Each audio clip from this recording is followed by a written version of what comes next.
இயேசுவின் அன்பு. கிறிஸ்து இயேசுவின் நாமத்தினாலே உங்களுக்கு அன்பின் வாழ்த்துக்கள். சங்கீதம் 121 3 உன் காலை தள்ளாட விட்டார், உன்னை காக்கிறவர் உறங்கார். அம்பிரியமானவர்களே, உன்னை காக்கிறவர் அவர் உறங்குவதுமில்லை, தூங்குவதுமில்லை. அவர் உனது வலது பக்கத்திலே உனக்கு நிழலாயிருக்கிற தேவன். ஒரு நாளும் அவர் உன்னை விட்டு விலகுகிறது இல்லை.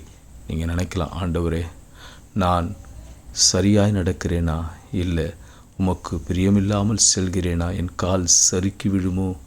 ஆண்டவரே, என்னை பாதுகாத்து கொள்ளுங்க, நாம் வழியிலே சரியாய் நடக்க எனக்கு கிருபை தாருங்க என்று நீ கேட்டுக்கொள்ளுகிறதை கர்த்தர் அறிந்திருக்கிறார். நீ என்னுடையவன், மகனே மகளே, நீ கலங்காதே, நான் உன்னோடு கூட இருக்கிறேன். உன் கால் இடராதபடிக்கு உன்னை செவ்வையான பாதையில் நான் நடத்தி உன்னை ஸ்திரத்தன்மையோடு நடத்துவேன் என்று கர்த்தர் சொல்கிறார். நீ கலங்காதே, உன் காலை தள்ளாட விட்டேன், உன்னை காக்கிற நான் ஒரு நாளும் உறங்குவதில்லை. கர்த்தர் உன்னை உயர்த்தி உன்னை பாதுகாக்க வல்லவராயிருக்கிறேன். ஆமென்.